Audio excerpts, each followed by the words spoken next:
Who's joining us tonight on YouTube.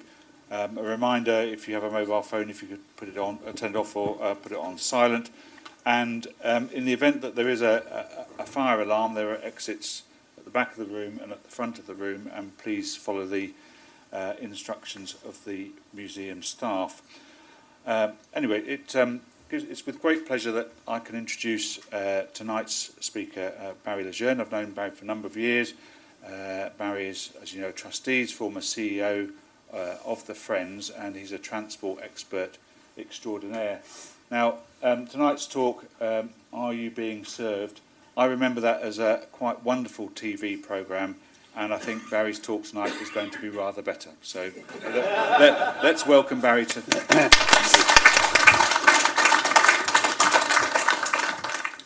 No pressure there then. I've switched to the lapel mic. Can everybody hear me? Is that okay?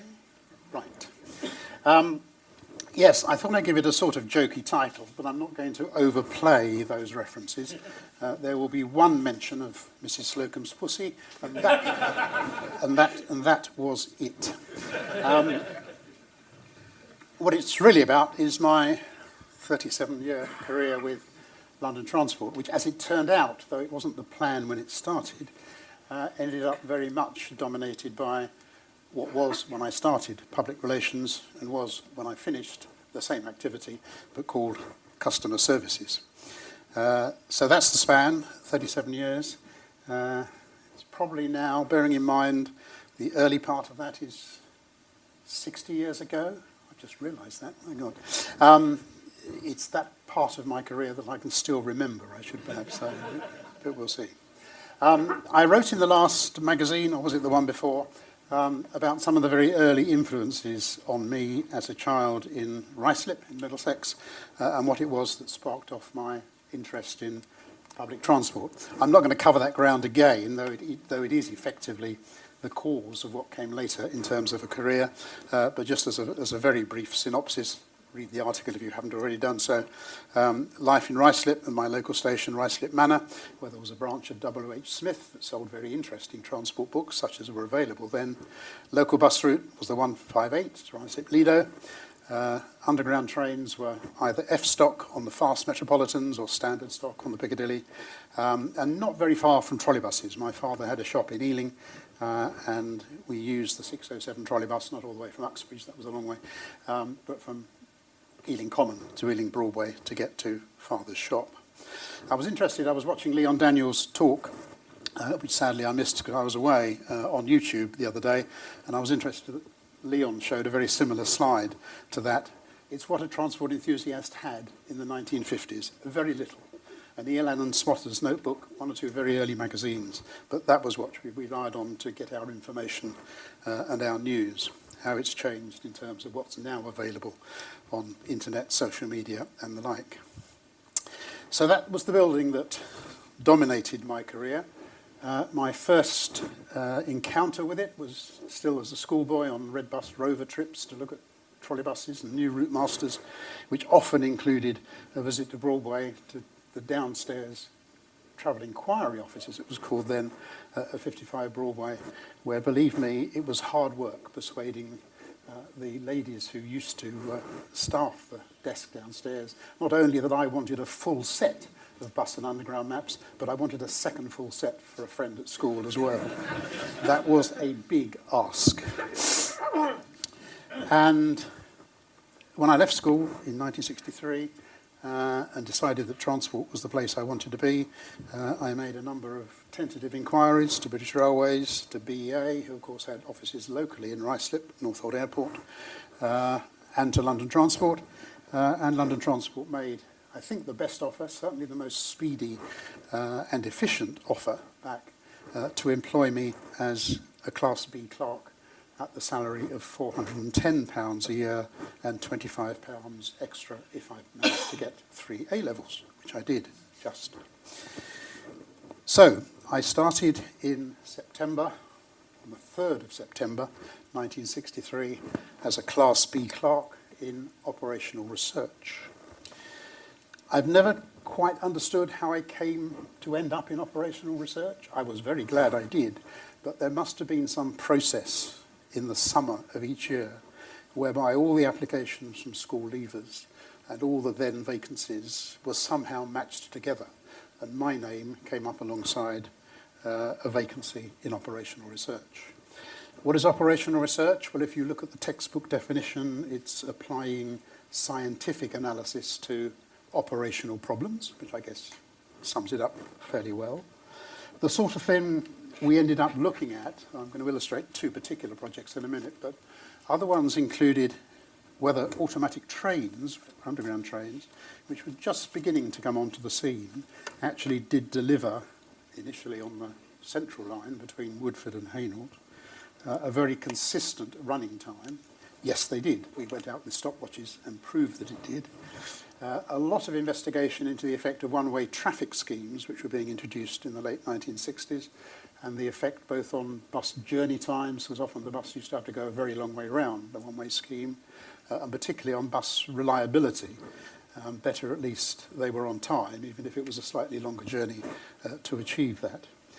And a fascinating project, which sadly I've got no photographs of, which was an inquiry from the then commercial advertising department, who sold the advertising space on buses and underground stations, as to how many people actually read the advertisements on the sides of buses from the street.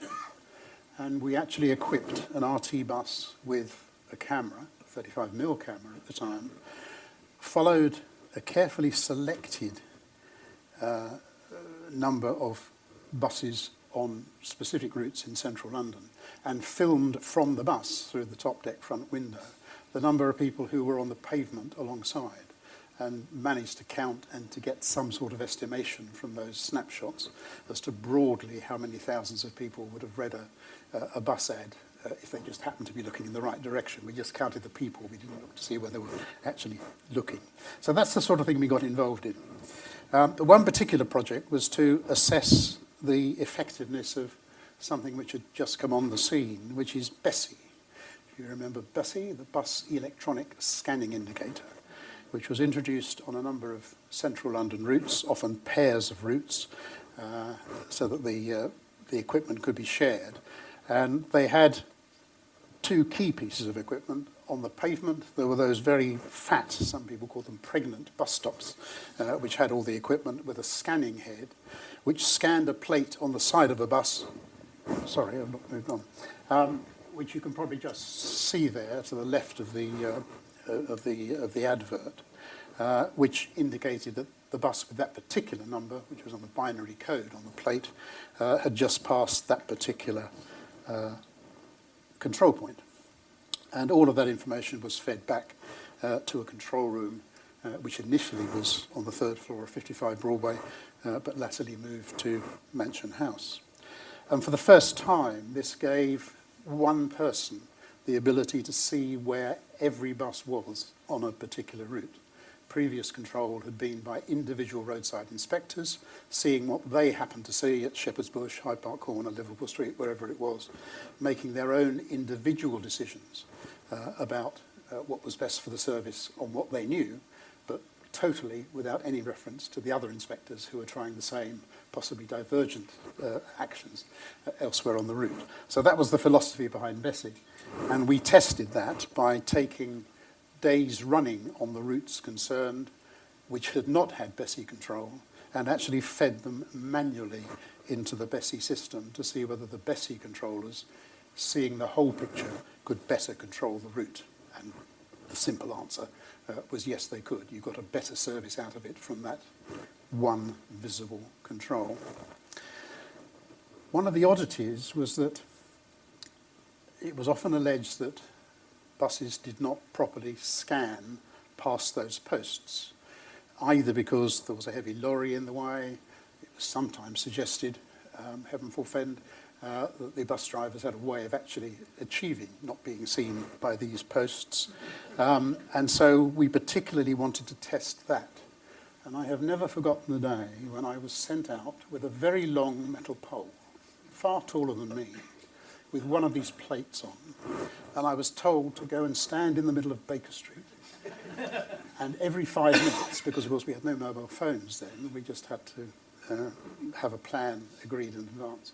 And every 5 minutes I was to wave this pole and its plate in front of the scanning head. I don't suppose anybody would ever ask anybody to do that now, but that's what we did. And for the life of me, I cannot remember how I actually got that pole to the place I had to wave it in front of the Bessie place. Maybe it was collapsible. I just can't remember. Not very long after I started in operational research, I came back from lunch one day, a little late, I have to say, and the office manager said, "Oh, could you come in and see me for a moment?" I thought, "Oh, no, I'm in trouble." And he said, "Would you like to go to Liverpool?" Well, I'd never been north of Watford Junction at the time. And I said, "Yes, that sounds like a good idea for the day." "No, we're going to send you for a week."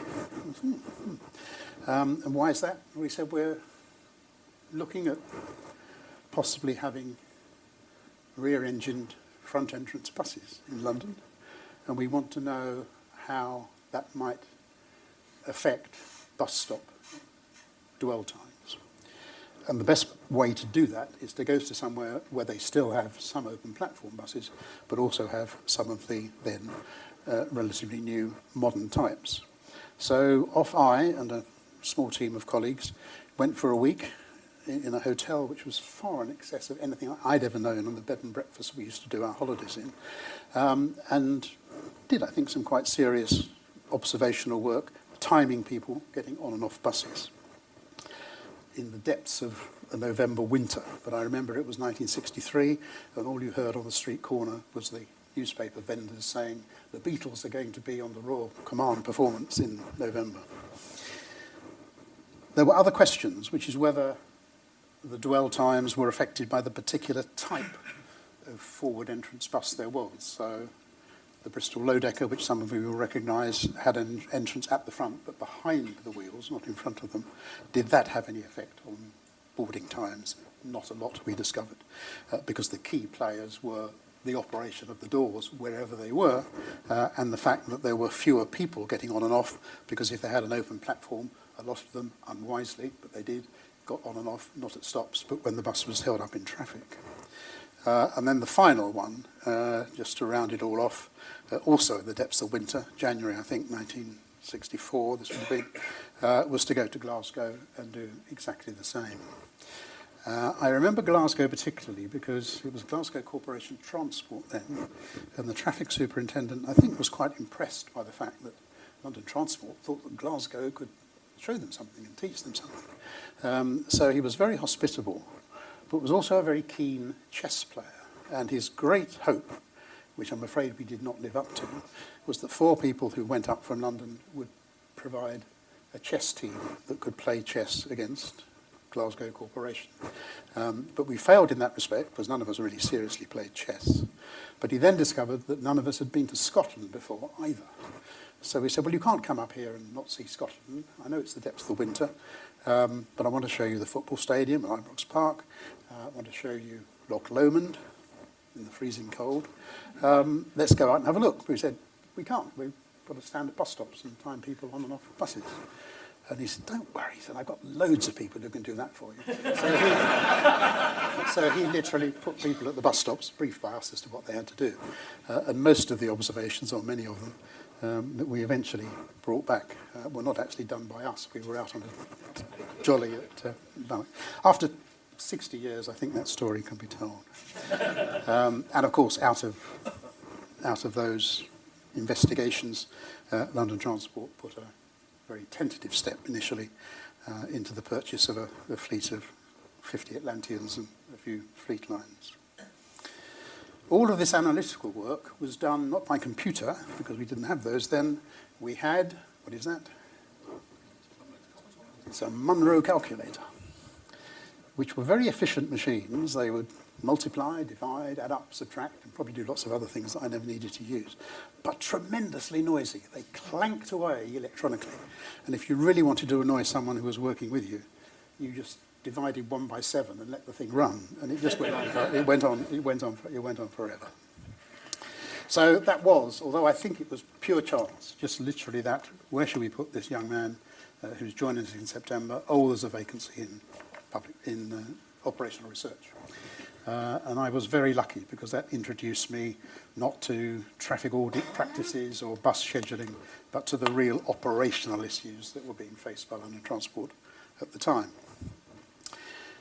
I applied for my first promotion in 1965 to the rank of Class A clerk now, and moved in to public relations, which ended up, as I said earlier, the larger part of my career.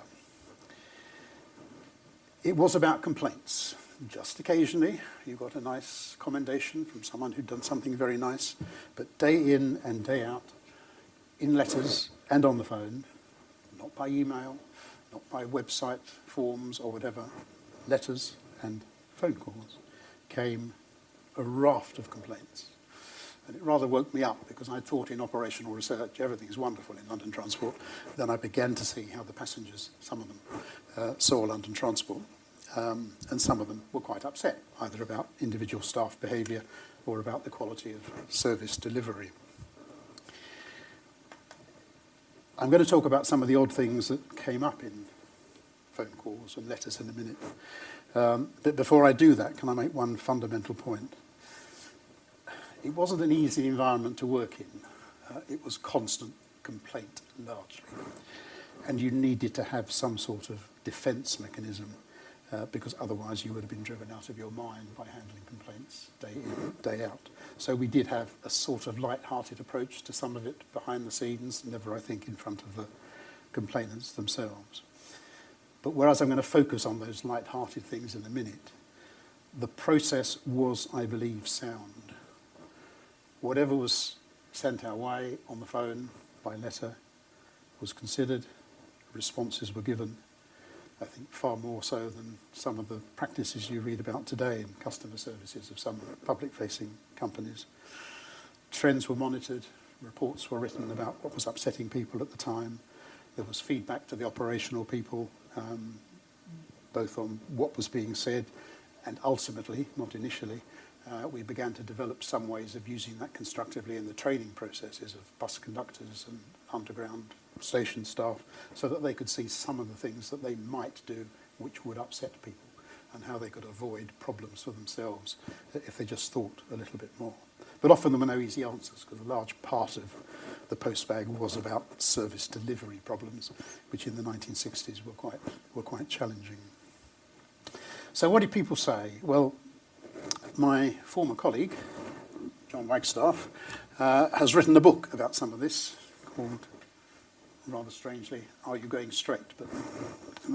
And I won't cover all the ground that he does, but there are one or two stories that are worth repeating because we both remember them. It always intrigued me, even I think in the early days, but certainly now looking back on it, that the staff who answered the telephone were the most junior members of staff in the office.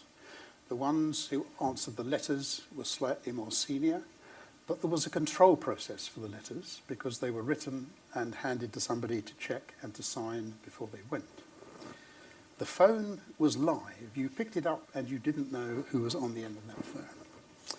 And I remember one day, one of my colleagues' picked up the phone and said, "Public relations, can I help you?" And whereas I couldn't at the time hear the conversation, what obviously was said then was, "It's the Prince of Wales here." Jaw drops, face goes white, long pause, and he says to the office manager, "It's the Prince of Wales." Phone is handed over to the manager, who says, "Yes, sir, how can I help you?" "It's the Prince of Wales pub here. You've got a bus stop outside the pub, and we're putting some scaffolding up, and you'll have to move it." There was a mechanism, this is one of the stories that John Wagstaff tells, when people went to the switchboard and said, sometimes they just said, "I want to make a complaint." That went straight through to public relations. But sometimes they insisted that they wanted to talk to the chairman. And when that happened, there was a drill. The switchboard used to say, "Just a minute," and they'd ring public relations and they'd say, "Somebody here wants to talk to the chairman." Okay, put it through. And all you did was, you didn't say, "Public relations, can I help you?" You just said yes in a very firm, authoritative voice. And most of the time, not always, people thought they were talking to the chairman. And it worked.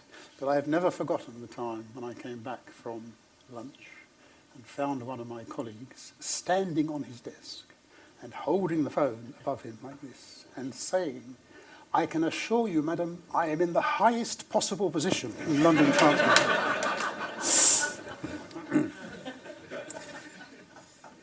There were some that were not so kind. There was a lady, we'll call her Mrs. MacDonald, that was actually her name, who was a passenger on Route 14 and suffered irregularity, long waits, gaps in service on Route 14 almost daily. And she had a routine by which she would phone every time that happened, usually at 5 to 5, I think in the belief that we would probably be just about to go home. And the last thing we wanted was some woman complaining about the bus service on Route 14. But her method of operation was then to keep you on the phone for as long as we had kept her waiting for a bus. So if she had waited 45 minutes, you eventually went home at 20 to 6, or sometimes even longer. It was annoying at the time, but looking back on it, she did have, I'm sure, every single reason to complain. The post bag was sometimes interesting. We had a letter once from, very neatly typed, from a businessman who had had some argument with a bus conductor and had obviously dictated this letter to his secretary. But unbeknown to him, she had added one of her own. So when you opened the letter, there was the secretary's additional letter and the gentleman's complaint. But the secretary said, "I should tell you, this man is an absolute pig in the office. He treats all the staff totally unreasonably. And if he spoke to your bus conductor like he speaks to us, I'm not surprised there was an argument." I don't suppose he ever knew that happened. There was the interesting complaint. Most of the complaints were about buses rather than the underground, which says something about service quality, obviously. But we had a letter once from somebody who said he was on a Central Line train, and when the train pulled into Holborn, the driver's door opened, and the chap, what shall I call it politely, urinated out of the door against the tunnel wall. So, as was normally the case, when something odd like that happened, it went out for investigation and for the member of staff to be interviewed. And he came back and said, "Oh, no, the gentleman is mistaken.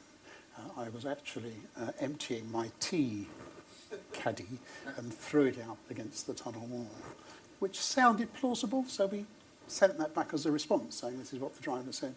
And we got a letter back saying, "That's very inventive, but from the strength of the flow and its duration, I very much doubt whether it was true." And finally, and this is slightly rude, so if you don't want to hear a rude word, cover your ears now. Again, the gentleman had some altercation with the conductor, who he wanted then to complain about, and he'd asked for the conductor's badge number because he wasn't wearing his badge. Where was his badge with the number on? And according to the complainant, the conductor said, "It's up my arse." Out for investigation, came back with a report, and this is really quite inventive. I do acknowledge, and the chap had quite a while to think about it, but it was quite inventive. He said, "Oh no, sorry, Gov," he said, "I left the badge at home that day, and what I actually said was, it's up at my house."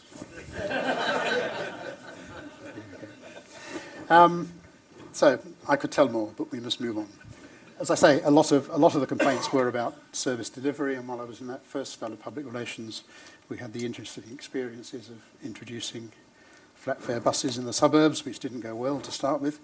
And I can still recount one of the constant complaints was all the answers are standardised. The sort of jargon term for that is a bug letter, which some of you may know the origins of. But to be honest, there are only so many ways in which you can say, "I'm sorry, that shouldn't have happened," and we'll investigate it.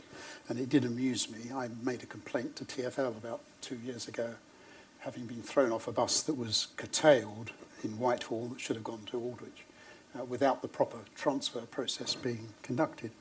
And I complained. I did it by filling up the form on the website, like you do these days.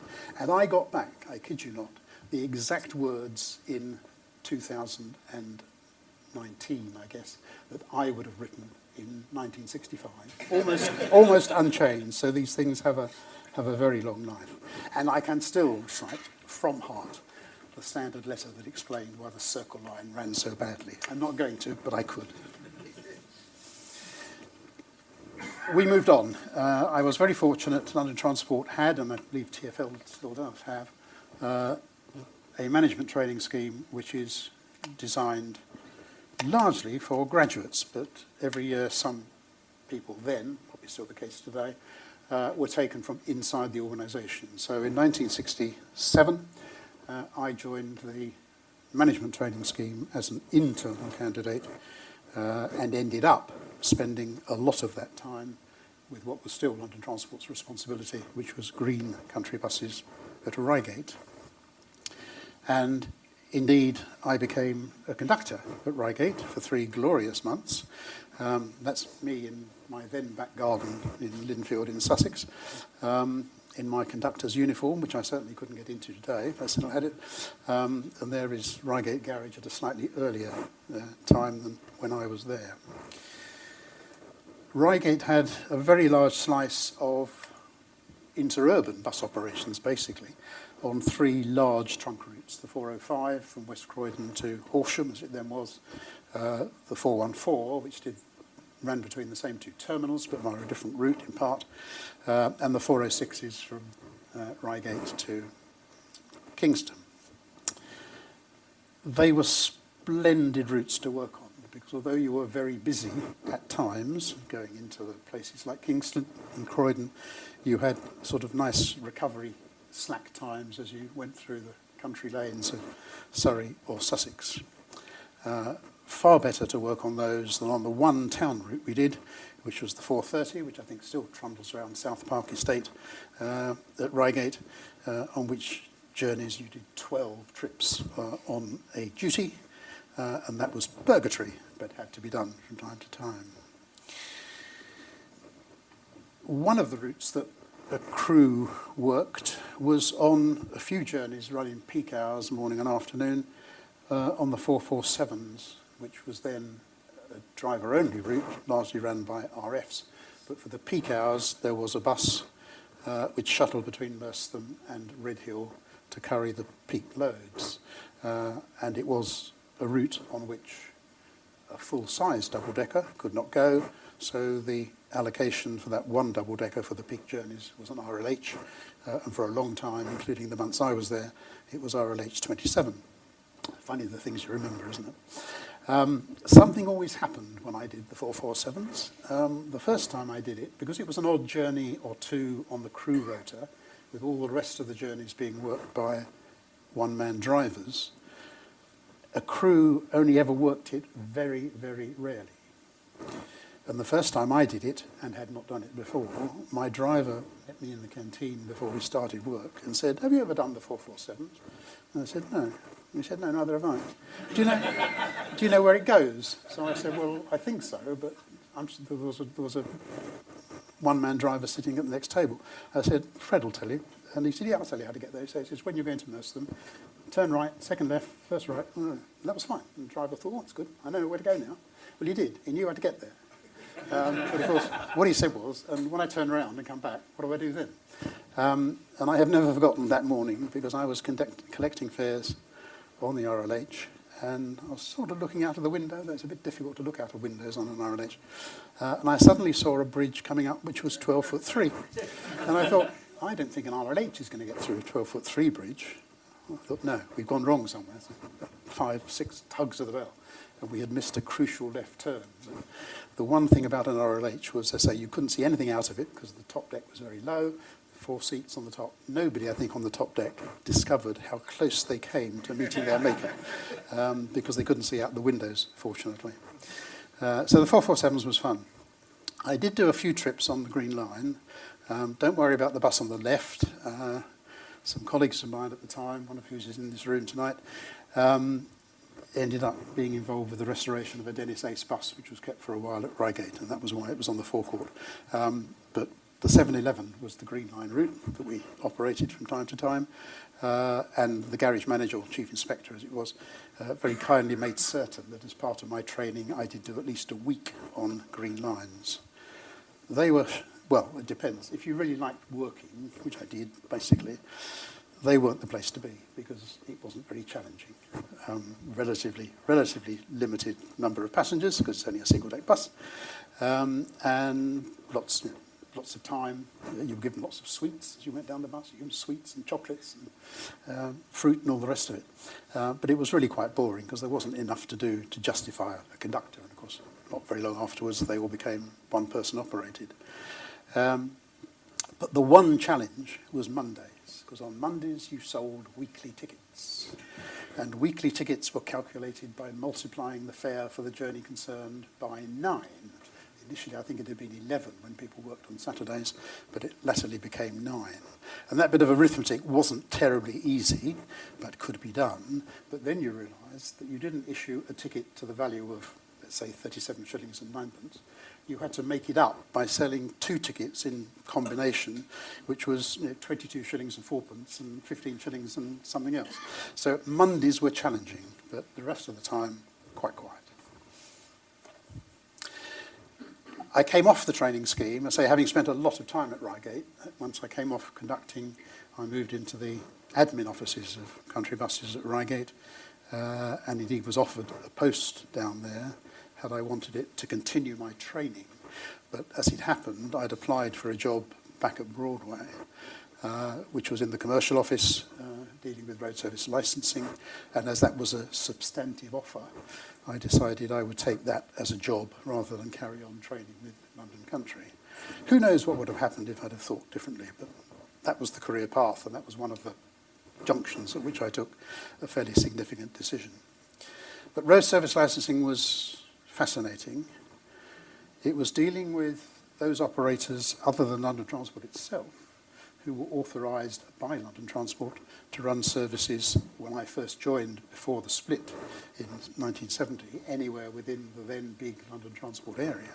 And there were quite a few, certainly in the country area, private operators who had long provided services alongside the green country buses, but far less so in the centre. Altogether, within Greater London, when that became the focus, there were about 300 licensed services, but the great majority of those were special services for schools, particularly for works, for sports grounds and going to the races, going to the greyhound races and that sort of stuff. Very few core public bus routes. But there were a few, and I've just got a couple of examples. The 98B, which was, of course, a local route to me when I was living in Ruislip, was taken over by a whole raft of independent operators when it was temporarily suspended during a bus strike, I think in 1966, and eventually ended up for quite some while by being run by a firm called Elms Coaches, and that's a shot of one of their buses on the 98B. And another survivor was the bus that used to go up Richmond Hill, which was run, I think, initially by Isleworth Coaches, but latterly by Continental Pioneer for many years. And I believe I'm right in saying it was on that bus route that Lord Peter Henley got his first experience of bus operation. So there were a few operators who, with London Transport's positive consent, that was the technical legal word, provided public bus services which were not red. A few others came along in the time I was involved with it all. There was a firm called North Downs, which some of you may remember. That's a shot of one of their buses actually in Sussex, but they had a small network of routes based in Croydon going to Orpington.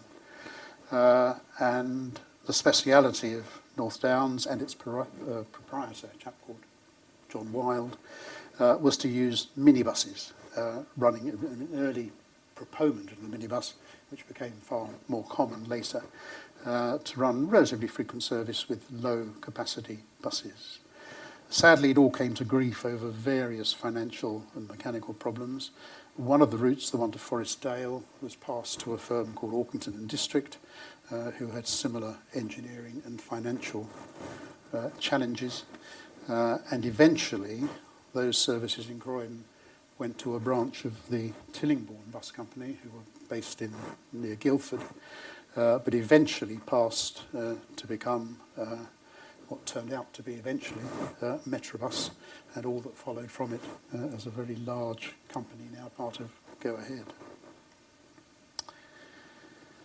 As well as authorising other people to run bus services in London, road service licensing was also about the one activity for which London Transport itself needed a licence, which was excursions and tours.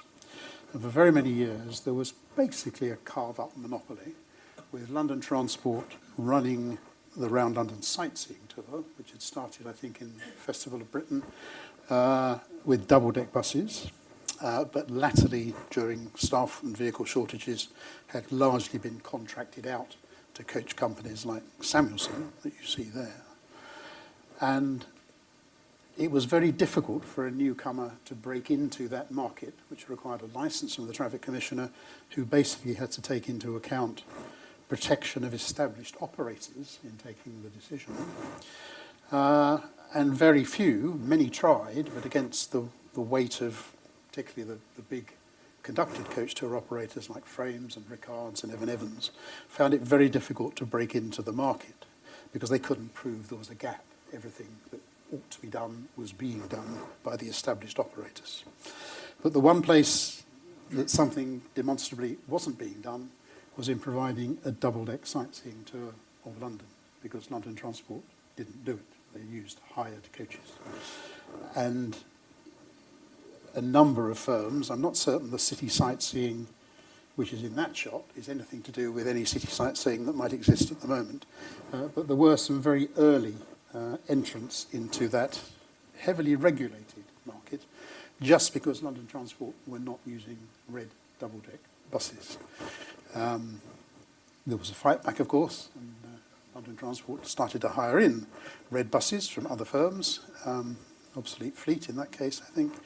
And there was an interesting trial, which Leon Daniels mentioned in his talk, of hiring from obsolete fleet ST922 to run in successive years different sightseeing operations around London. And I was involved from London Transport's point of view in setting up that and the contracts that went with it. But sadly, it never really took off. I mean, it was commercially reasonably successful, I think, because of the advertising that went with it. But it never really made a mark on the market because it was basically one bus doing, I think, an hourly trip around, and you just didn't get on an hourly bus service. So a good try, but it didn't work very well, sadly. So commercial office came to an end. I moved on, and there was a vacancy in what, when I applied, was still public relations. And so we went back to familiar stamping grounds. Now we were getting far more involved in the politics of it all. And there is Ken Livingstone with a rather strange expression on his face. I don't know why. But one of the big battles, of course, was over Fair's Fair. And I won't go into the history of all of that. I'm not certain, to be honest, I can remember it all. I didn't have a lot to do with Ken. I mean, there wasn't any need to. It wasn't a personal judgment. It was just that he had a very charismatic deputy called Dave Wetzel, who some of you may remember, who was the chair of his transport committee, had been himself a busman at Hounslow, and did most of the work for Ken in transport. The one thing I remember very clearly about Fair's Fair is that it went through a number of legal processes through the courts. And basically, although initially it was interpreted that you couldn't lower fares, that wasn't allowed, that wasn't really the judgment, at least certainly not the ultimate judgment. It was you could do it, but you had to go through a proper process of consultation to make certain that everybody had a chance to express their view, quite rightly.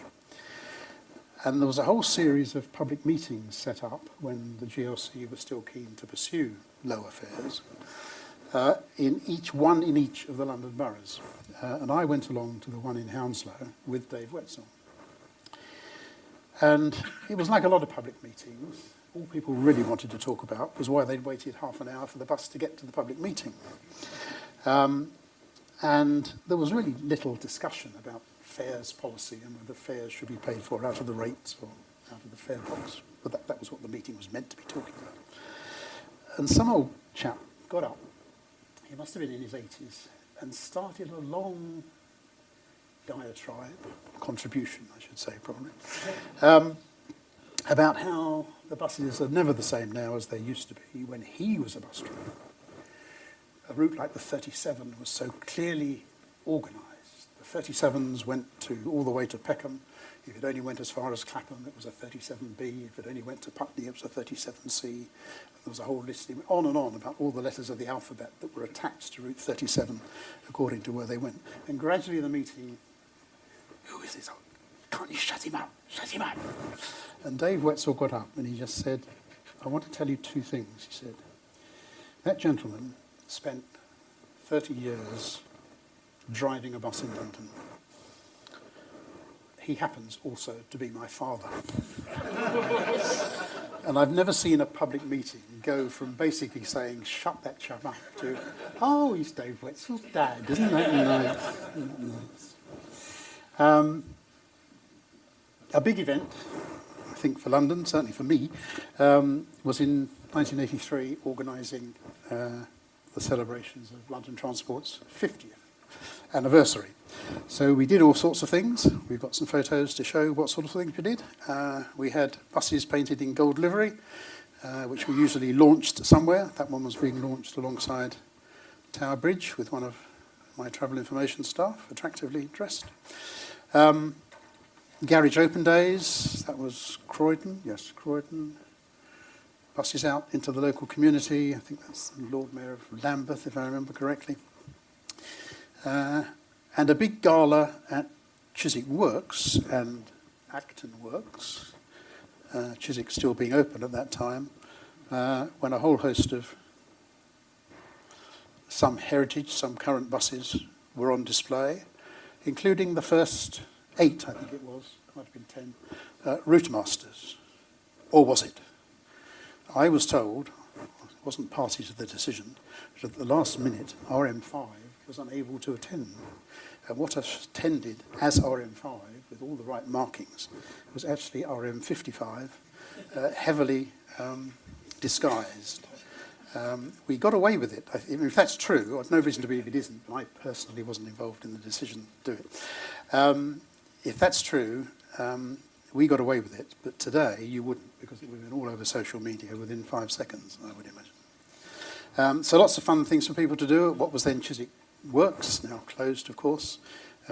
Ability of people to drive buses and to get a certificate.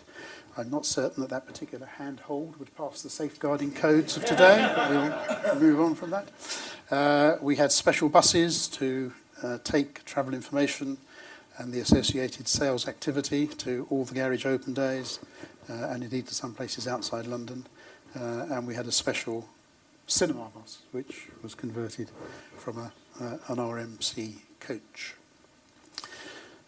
David Quarmby was, I think, the managing director of buses at the time, and was very keen that, whereas we did all the enthusiast type things that are still done today, we were also more thoughtful about some other aspects of the programme.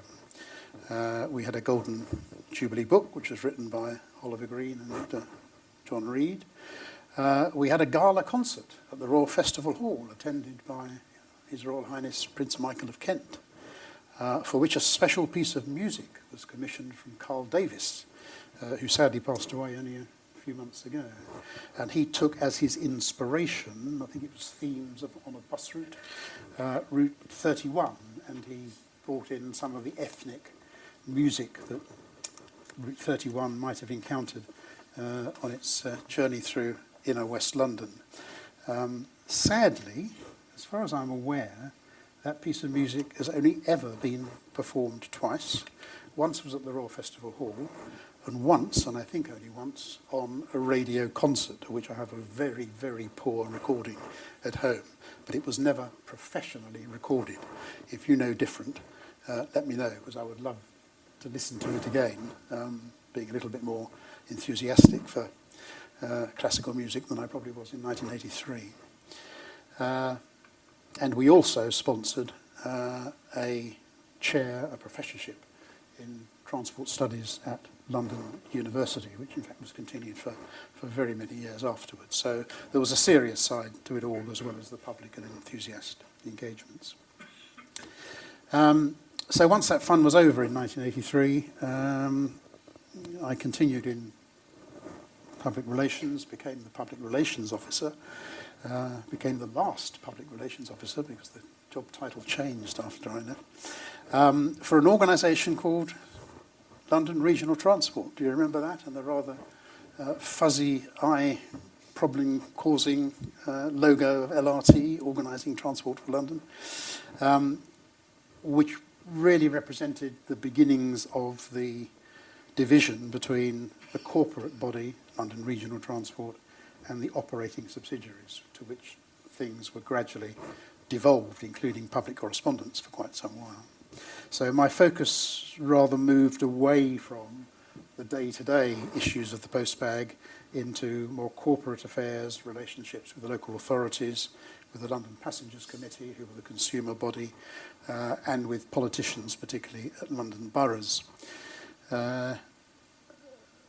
An aspect of the job, because it was a corporate activity rather than a London Buses one, was the tendering programme, which was proceeding apace, sometimes route by route, but sometimes with very extensive alterations to a local network linked to the tendering process. And the picture there shows an assembly of buses which had been contracted in to work the new network around Lewisham and Orpington, before the edict later came that all buses should go back to being red. It was a colourful time in the 1980s. Some of the issues I particularly remember related to the fact that often those networks introduced buses into roads that had never had buses before. Now, it had always been contentious to put a bus stop outside somebody's house. There was a standard reply for that, by the way. But a whole bus route going down your road, which had never had one, particularly if you didn't think you wanted to use it, stirred up a right hornet's nest of objection from a vociferous minority, I think. And the great cause célèbre related to the 193 bus route, which actually went from big double-decker contracted out, as you saw there, to Eastern National, to small minibus operation, was to use those small buses to penetrate more successfully the residential areas, including Ascot Gardens in Hornchurch. And as I recounted to Roger Tyrone when he wrote his book on contracting bus services, and the story appears in there, so you might have read it before, I have never forgotten the day when I thought, well, there was a lot of complaint from the residents that they didn't want a bus route down our road. And I thought, well, they're thinking it's a big red or possibly green double-decker. They don't realise it's a nice, friendly little minibus. They'll love it.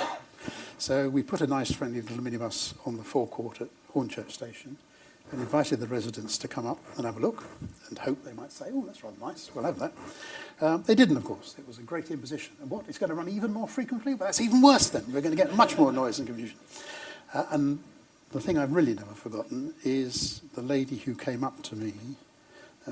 That was actually when I was walking to one of the public meetings. I walked down the road and it was full of signs saying, no buses down here. And you'll notice there's a lady in her garden there looking rather suspiciously at what this person is doing with his camera, taking a photo of my front garden. She then found out it was me going to the public meeting. One of them, not her I don't think, came up to me and said, you don't understand, Mr. Lejeune, do you? We do not need a bus route down our road. We all live in bungalows here. And to her, that was the perfect logic. That her domestic bliss in a bungalow was not to be disturbed by the occasional passing of a nice green little minibus. But there you go. But in almost every single case where that happened, A, it was objected to, I think by a minority, But as soon as you put the bus route on, and by and large London Transport stood its ground, provided the police said they were happy with the route, provided the local authority said they were happy with the route on safety grounds, not on environmental grounds. London Transport usually said, it's going to go ahead, we hear the objections, we'll have a 3-month review and we'll see what happens after that. And once that 3 months had passed, almost without exception, all the complaints had died down. And if you'd then gone to take that bus route off, you'd have had a similar issue about losing a valued facility.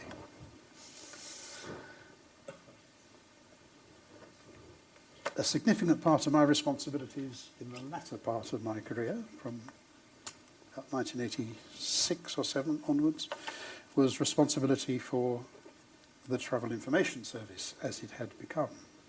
I never thought when I used to go and ask for those bus maps that I would end up being responsible for the service that would deliver them. And that fundamentally was the telephone inquiry service on the famous 1234 number. It's changed over the years as telephone codes have changed, but I think even the 1234 still exists at the moment. And of course, when I first got involved with it, and that's one of the iterations of the call centre at Broadway, there were several, it was all about paper.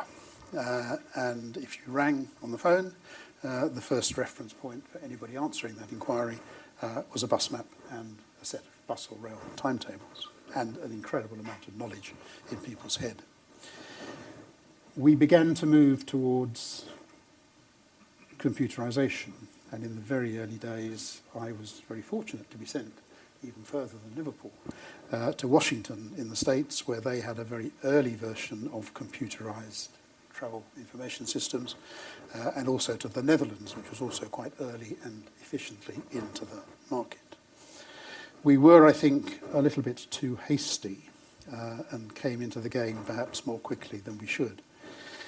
It was very challenging if you think about the type of inquiry you got. If the question was, what's the last train from Heathrow on the Piccadilly line? That's fairly straightforward. You can access that on a computer and there's the answer. We always train people to say, but if that's not late enough for you, we do have night buses, and to extend the conversation into things that the inquirer might not themselves have thought about. But that's fine, that's factual. It's when you move beyond that to questions like, what is the best way to travel from here to there? What is the best way to travel from Heathrow to Victoria? Before Elizabeth Line and some other services that have come more recently, on the Underground probably. But do you change at Hammersmith? Do you go on to Earl's Court?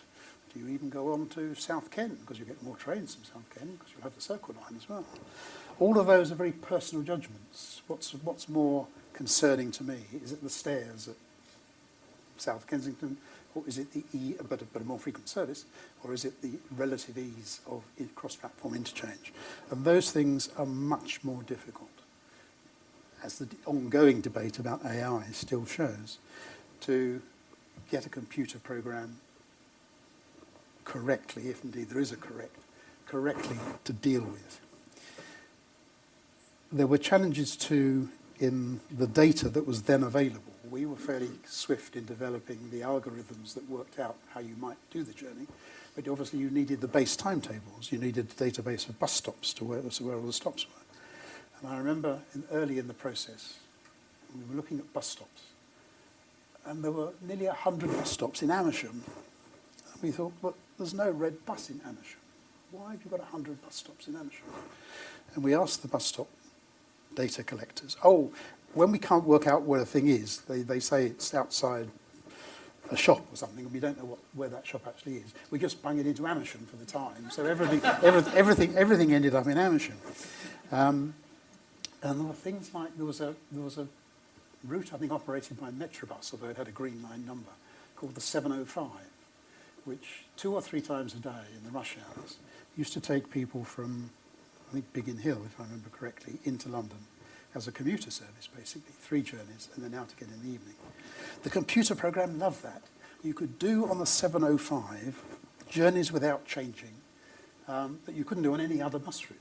But nobody would use it because it was only 3 journeys, and if you missed the last of the 3, what do you do then? But the computer loved the 705. Everything was routed via the 705 if it could possibly be. So these were the challenges, and they're still there, because even if you use, I think the journey plan today is much, much better than it was in the early days I'm talking about. But you still get odd answers, let's call it that. And it is just the challenge of replicating on a computer program the very careful, subtle logic of the human brain. It's very difficult to do. We did some very robust research into the telephone inquiry system, which I think at its peak was handling about 3 million inquiries a year. A lot of those were on recorded messages about how the Underground's running. But I don't suppose, I haven't got the figure, I don't suppose the telephone system achieves anything like that today, because everybody uses the app and website and all the rest of it. But certainly 3 million telephone calls. And we did research which demonstrated that of the calls that actually went to a member of the travel information staff to answer, about 13%, 13% of those calls generated a journey or journeys that would not otherwise have been made, either from people who would otherwise just think it's far too complicated, I'm not going to go, or who were persuaded that you can do it by public transport rather than by using the private car. And that generation factor was very helpful, because I think it really was quite robust research at the time in justifying investment in the travel inquiry business. There were also a network of travel centres, long histories going back many, many years to the early days of London Transport. Originally, I think the network was one at 55 Broadway, one on Eccleston Bridge, one at St Paul's, some may remember, Piccadilly Circus, Oxford Circus. But with the opening of the Victoria line in the 1960s, Euston, King's Cross and Victoria came on board. As I began to get involved, there was a movement much more to focus travel centres on the gateway arrival points like Heathrow Airport, Liverpool Street, where you could influence people arriving in London, wanting to know how to travel around. And an example of that was a rather poor photo, I'm afraid. We did for a while have a travel information presence in each of the then 4 terminal buildings at Heathrow. And indeed moved out into the suburbs, to West Croydon and to lots of other places, latterly in the 1990s, probably to rather more places than you could really justify in hindsight, but places like Greenwich, Uxbridge, Hammersmith, all had suburban TICs, largely around a bus station and a focal point for the bus services. But for one reason or another, all of the suburban TICs have been closed, and I think there's now only 5 travel centres left: Victoria, Piccadilly, King's Cross, Liverpool Street, and 1 at Heathrow. And right at the end of my career, when I moved to the post of Head of Customer Services, I got my hands on something that I'd long wanted to get my hands on, which was the Lost Property Office, because it was all part of a logical mix of customer service alongside the travel information centres. Lots of stories about the Lost Property Office. Recently moved from its long-established base at Baker Street, very temporarily to South Kensington, and in the last couple of months to West Ham. Handling, I think, and probably this figure's been fairly constant over the years, something like 1/3 pieces of property a year. The nature of those items, I'm sure, has changed, reflecting social practice. It used to be lots of books, gloves, umbrellas, scarves, that sort of thing. Now it's mobile phones and tablets and all that sort of stuff. Fascinating place. Of course, a lot of the items that come in, some of them you can identify as belonging to somebody. They've got their name on it. And when that happens, that person used to get a postcard saying, we think we've got something of yours at Baker Street. Never said, we've got your umbrella, because they just come saying, you got my umbrella. We said, we've got something. You have to tell us what you think it is. But the vast majority don't. You know, a book wouldn't have a name on. An umbrella probably wouldn't. A scarf wouldn't. A pair of gloves wouldn't. So all of these things used to mount up. The cuddly toys all used to be disposed of to worthy places like children's hospitals and so on, or when a child came in and said, "I've lost my teddy, can you find it?" and we couldn't find Teddy, the staff had a well-rehearsed process that said, "No, we can't find your teddy, but we've got this teddy who really needs someone to look after it. Would you like to take it on?" And they went away perfectly happy. All sorts of oddities, got wedding dresses, lawyers' robes, cremation urns, crutches, kitchen sink, literally a kitchen sink, all sorts of stuff like that. But the one I really loved was there was a very elaborate walking stick with a lovely silver mounting at the top. And it was engraved, presented to the Bishop of London. And Lost Property thought, "Oh, this is good, we know who it belongs to." So they rang the office of the Bishop of London, I don't know which one, and said, "We think we may have something belonging to the Bishop." And he said, "No, that's marvellous," he said.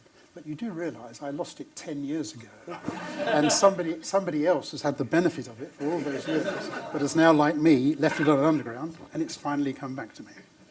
So there we go. A quick final word or two about Chairman of London Transport. Have to be a bit careful because I'm aware we're being broadcast. I didn't know Lord Ashfield, in case anybody suggests I might have. We did have the pleasure of putting on his house in Mayfair and on the house of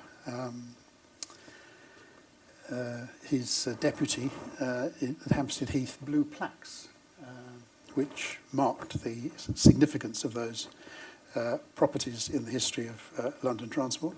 Frank Pick, sorry, was the name I was trying to get from the memory banks just now. Ralph Bennett was the first chairman I ever met in person, and I still remember the very first time I went into his office.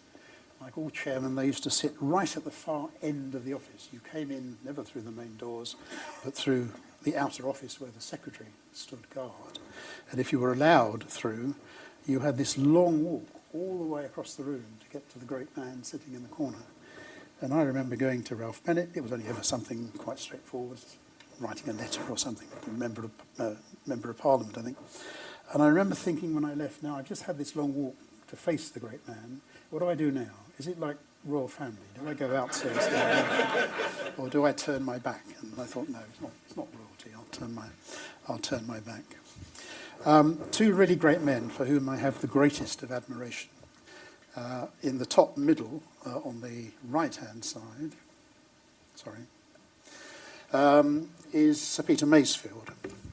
Now, Sir Peter was a giant of a man, literally, was a workaholic. He came to London Transport when Ralph Bennett sadly had to fall on his sword following the rather critical report into the management of London Transport at the time, and came in saying, I think initially he said he'd do 6 months, but it turned out to be rather longer than that.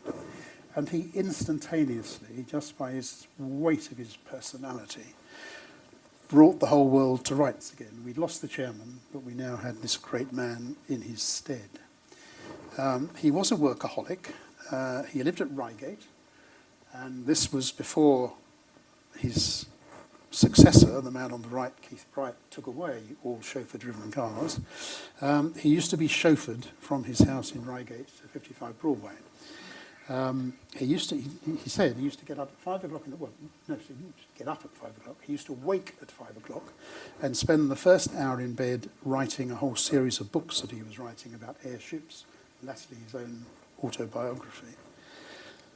Then he would get up and the car would pick him up, I think at 6 or 6:15, and he would be driven to the office. But the car in which he was driven to the office was no ordinary car. He had specially commissioned and manufactured. I think it was an upmarket, I think it was a Ford Granada, it might have been an Austin Princess, which had a full desk in the back. And he sat in the back of the car as if he were in the office, working at a desk. So his working day started at 6:15 when he left home. His working day for London Transport started. But he was a great man. He had a thing about the use of English. And not long after his arrival, he sent round, and I have a copy of it here, a 10-page, I think it is, critique on the letter-writing styles of his staff in London Transport. It was not particularly complimentary. he drew attention to all sorts of things that he thought were sins against the proper use of English, always with an example. Do not use anticipate when you mean expect. Thus, if you anticipate a rise in salary by spending in advance, you may be in trouble. But if you expect a rise in salary and don't get it, you will only be disappointed. A girl who anticipates marriage may find herself expecting. But if she only expects marriage, all should be well.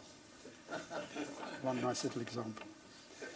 He did, of course, come to us, having previously been, amongst many other posts in aviation, the deputy chairman of the then British Caledonian Airline. So we have another example about the use of like and such as. For example, British Caledonian flies to places like Lagos and Lusaka. There are no places like Lagos and Lusaka. Thank goodness. You should say such as. I think we've got one more. Yes, do not use either when you mean each. For example, the doors are on either side of the train. No, they're not. They're either on both sides or on each side, not on either side. So, but the thing that really, I mean, he sent this to everybody through the method of a general notice.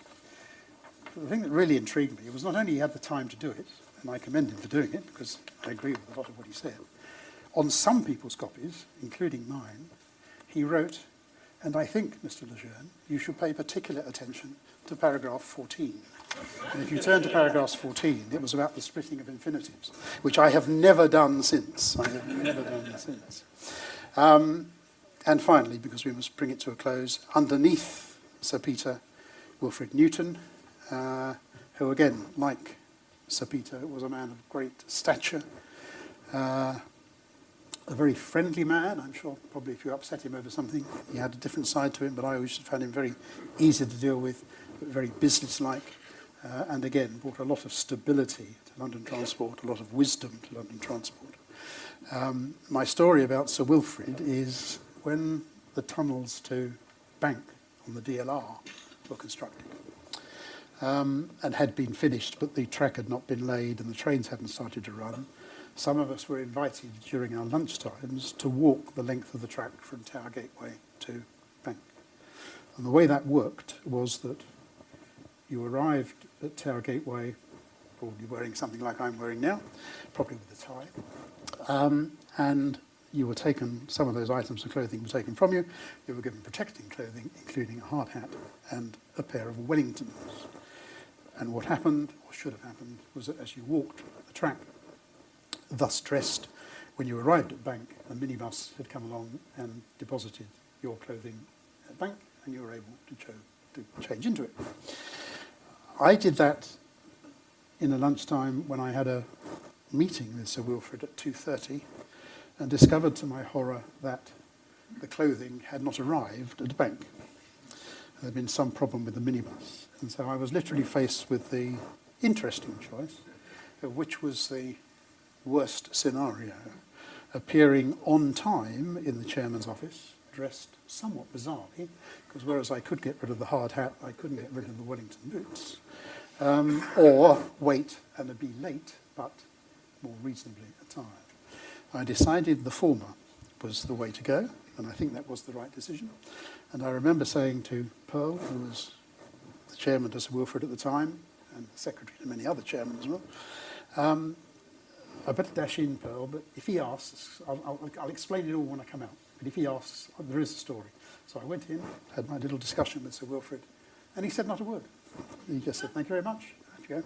So I came out and I said to Pearl, if he asks, this is what happened. I recounted the story.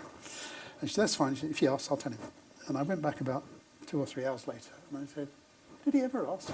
No, he never mentioned it at all. So either he thought the public relations officers always went about in their Wellington boots, I don't know, or he just genuinely hadn't noticed or assumed there was a reason for it, which indeed there was. I'll move on. So it all comes to an end.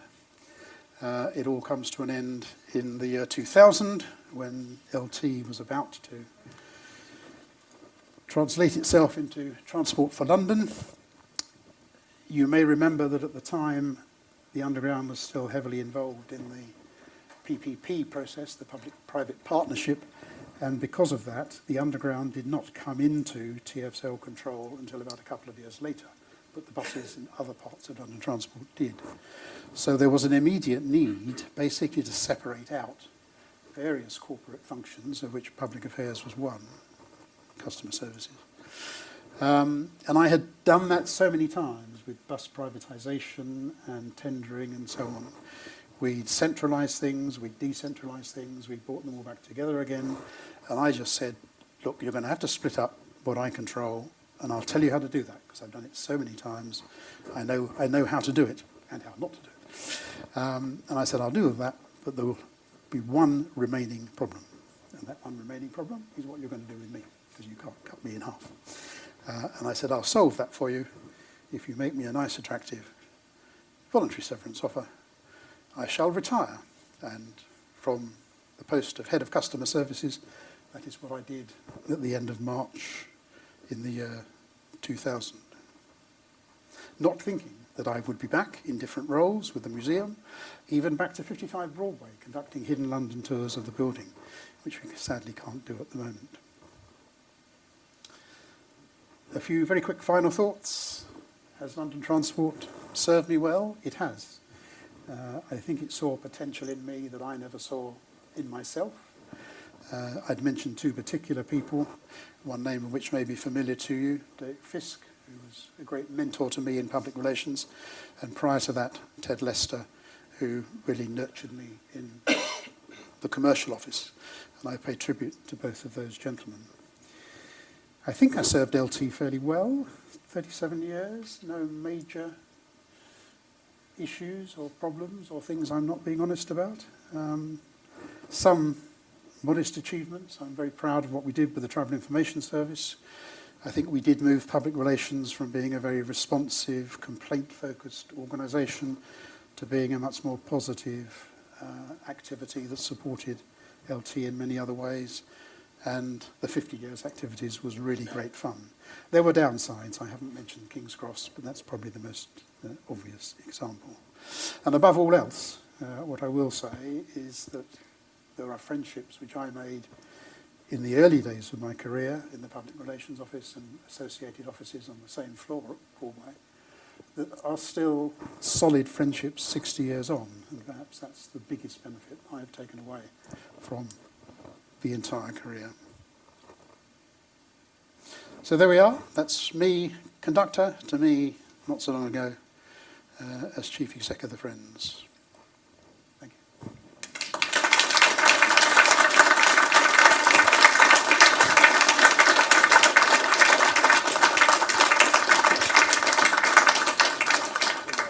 Time for a few very quick questions or comments if there are any. If there aren't, I shan't be worried because it's 8:41 according to that clock, and I presume it's really 7:41, and we should be leaving fairly soon.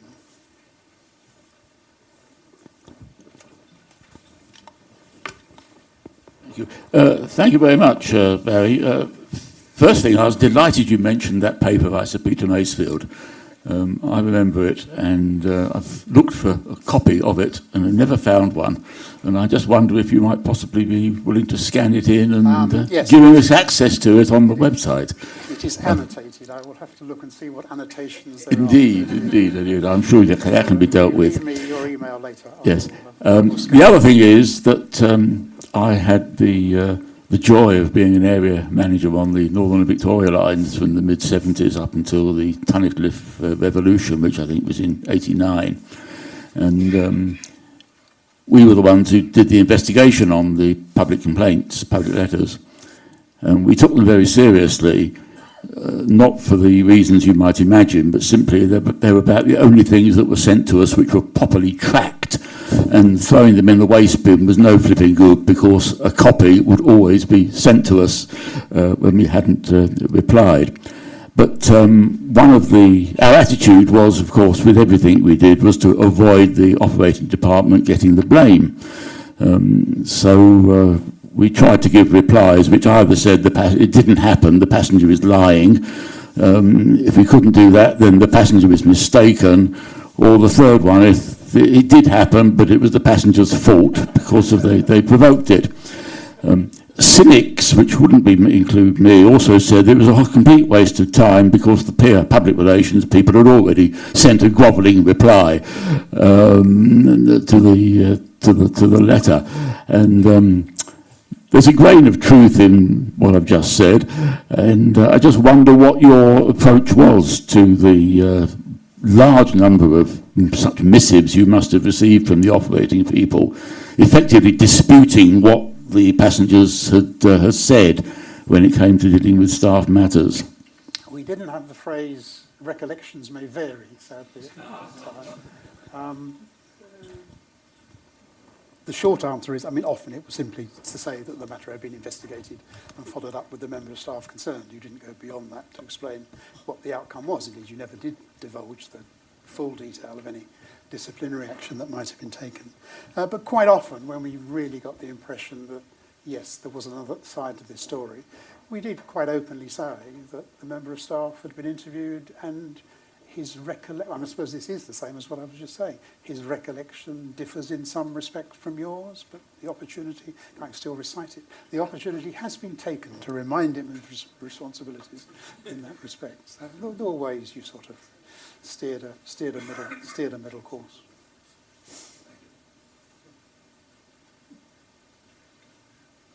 Excellent. Oh no, there's one more. Hold on.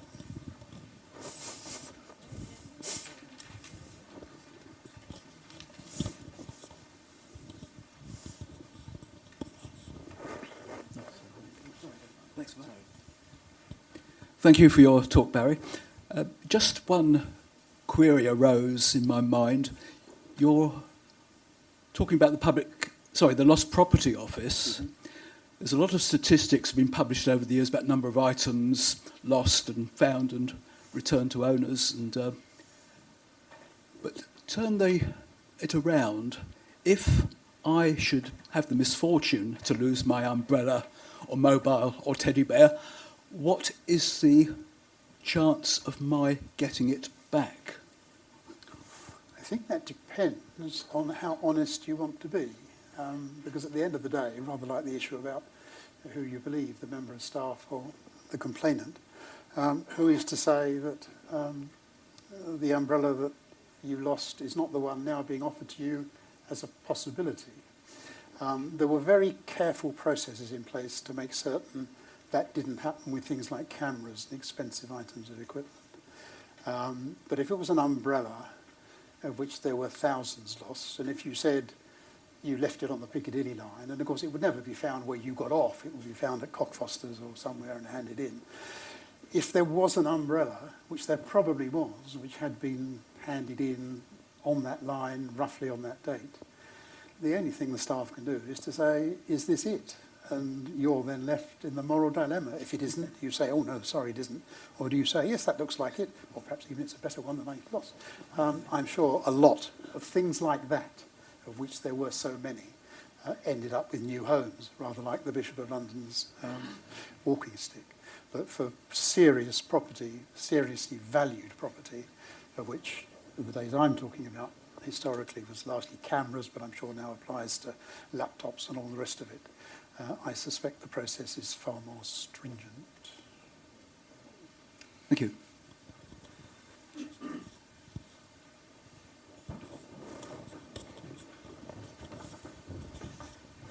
Thank you, Barry. That was an excellent, informative and fascinating tour through what was clearly a wonderful career, and we're all much more informed, I certainly am, than I was when I came in, and I now know how to talk to somebody from the highest possible position. Yep. And with my height adjustable desk at work, I think I can go even higher. Anyway, I'd just like to thank you very much, and if we could formally thank Barry in Norway.